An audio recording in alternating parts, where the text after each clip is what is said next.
Ma chambre a la forme d'une cage. Le soleil passe son bras par la fenêtre.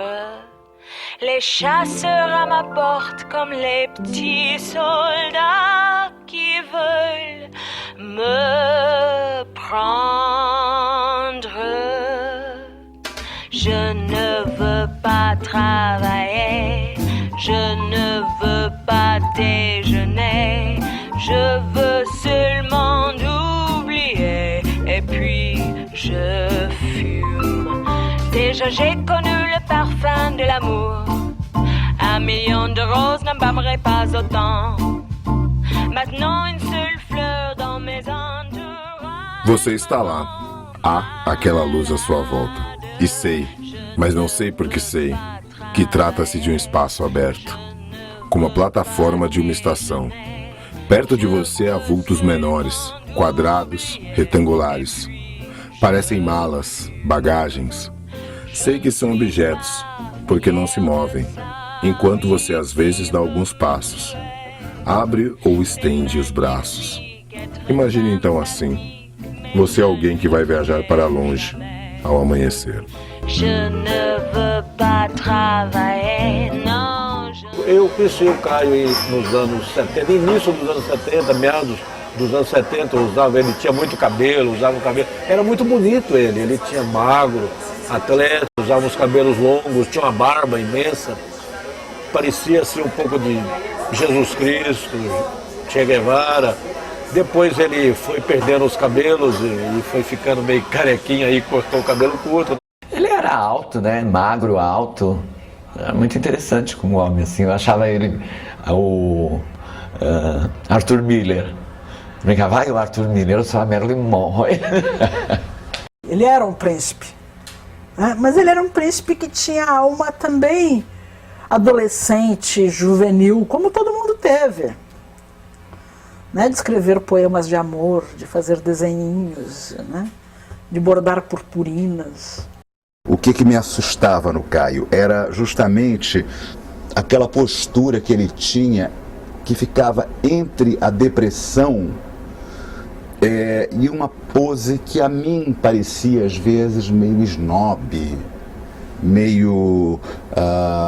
ele se comportava um pouco como bruxo. Era o jeito dele esse, ele era uma pessoa com um jeito meio depressivo, até fisicamente você percebia ele assim, não só por ser magro, alto, como mais que ele era bem calado, assim, ele não era uma pessoa expansiva. Ele odiava a manhã, ele não gostava de estar vivo de manhã, se pudesse acordar ao meio-dia ou mais. É gozado, porque como ele era alto, né? E ele sempre e andava devagar e falava assim grosso, profundo, ele dava a sensação de estar pairando, né? Às vezes ele chegava na redação do Estadão com incenso, era um tormento. Eu tenho alergia respiratória, quando ele acendia o incenso eu espirrava o tempo todo. Eu sempre fui muito irreverente, eu sempre brinquei muito, sempre falei alto, né? Minha família é de italianos, de Mediato, de Nápoles. E aí quando ele chegava com incenso, eu já dizia, porra, Caio, deixa de ser viado, tira essa porra desse incenso daqui. Ah, ele sempre foi assim, sempre foi assim. Eu acho que é um pouco assim também de influência da mãe, porque a mãe adorava uma cartomante, ela adorava uma cartomante. Caio curtia muito todas essas coisas de mapa astral, de budismo, de santo daime, todas as coisas que apareciam. O Caio era muito up-to-date, assim. Então qualquer novidade que surgia dessas coisas, o Caio logo ficava profundamente conhecedor.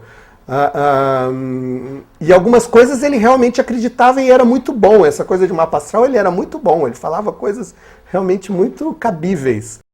Tinha esse quadro, era dele, um quadro de Jesus Cristo, tinha, mas aí pendurado lá tinha guia de Umbanda, do outro lado tinha um Buda, sabe? Tudo. Era uma salada. Era assim, hoje eu quero estar zen. Então ele dizia, hoje eu quero estar zen, e ele chegava querendo estar zen. Eu até imaginava, ele quer estar zen hoje, mas eu tenho certeza que ele vai sair daqui, vai para aquela porra daquele apartamento dele, vai estar sozinho e vai deitar, encher a cara, puxar um fumo, cheirar uma cocaína e chorar, né? Porque ele era muito infeliz. Está tudo planejado. Se amanhã o dia for cinzento, se houver chuva ou se houver vento.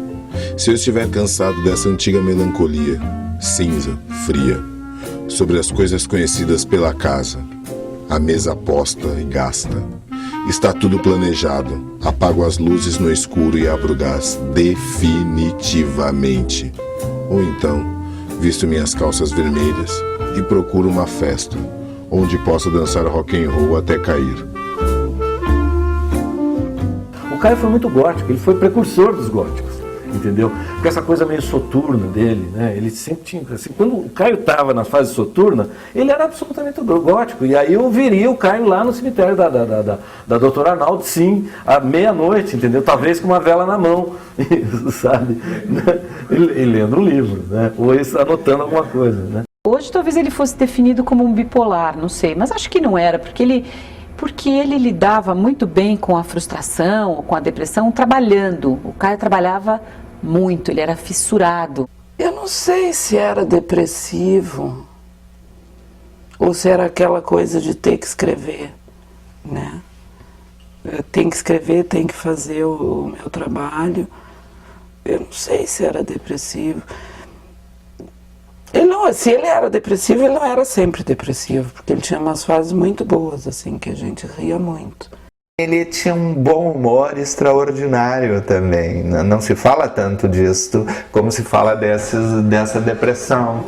Uma vez ele não foi trabalhar e telefonou, pediu para o motorista ir buscar uma crônica dele. E essa crônica era uma crônica onde ele dizia que tinha tido um sonho que tinha sido atropelado por uma jamanta. E ao ser atropelado por uma jamanta, todos os problemas dele tinham sido resolvidos, porque ele tinha morrido e, portanto, nada mais o preocupava. Nós ficamos muito preocupados porque ele mandou a crônica, desligou o telefone e sumiu. Aí nós ficamos ali uns 3 dias imaginando, será que o Caio se matou de novo? Né? Porque a gente sabia que ele tinha tentado o suicídio umas 2 vezes, não sei lá quanto. Então ficamos muito preocupados, e aí chegou uma hora, resolvemos mandar uma pessoa na casa dele, no apartamento dele, para ver se ele estava vivo, se estava morto lá dentro da sala do quarto, mas antes que a pessoa saísse, ele chegou todo feliz, lépido e faceiro, tinha simplesmente saído flanando por aí. Era uma pessoa absolutamente inteligente, recebendo o mundo, captando tudo, capturando tudo e lutando com esse mundo. E isso, às vezes, o exasperava mais que o deprimia. Não é a mesma coisa? Ele era um grande ator.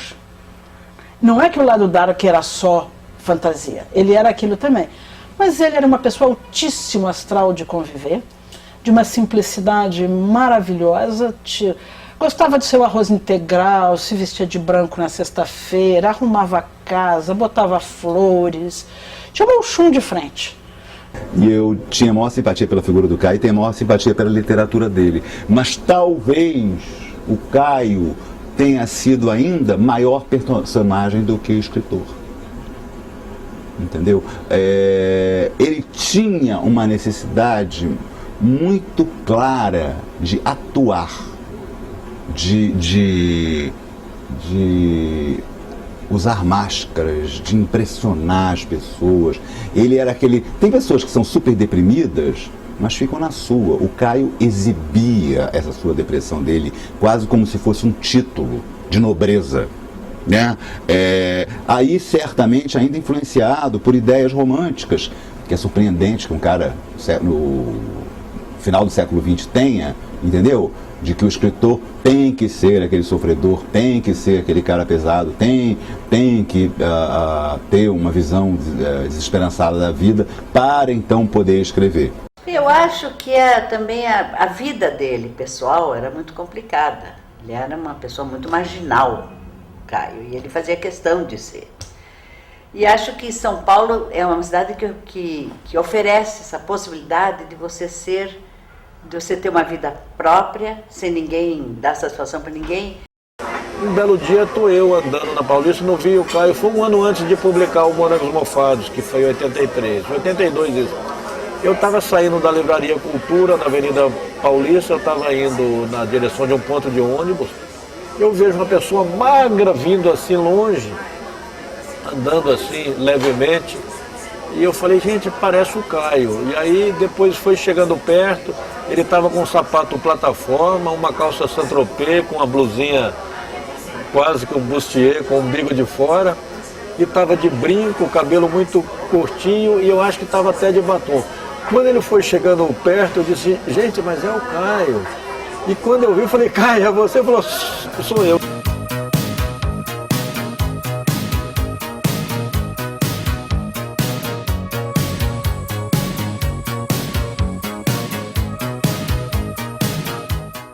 Nunca na minha vida casei, mas imagino, minha relação com São Paulo é igual um casamento.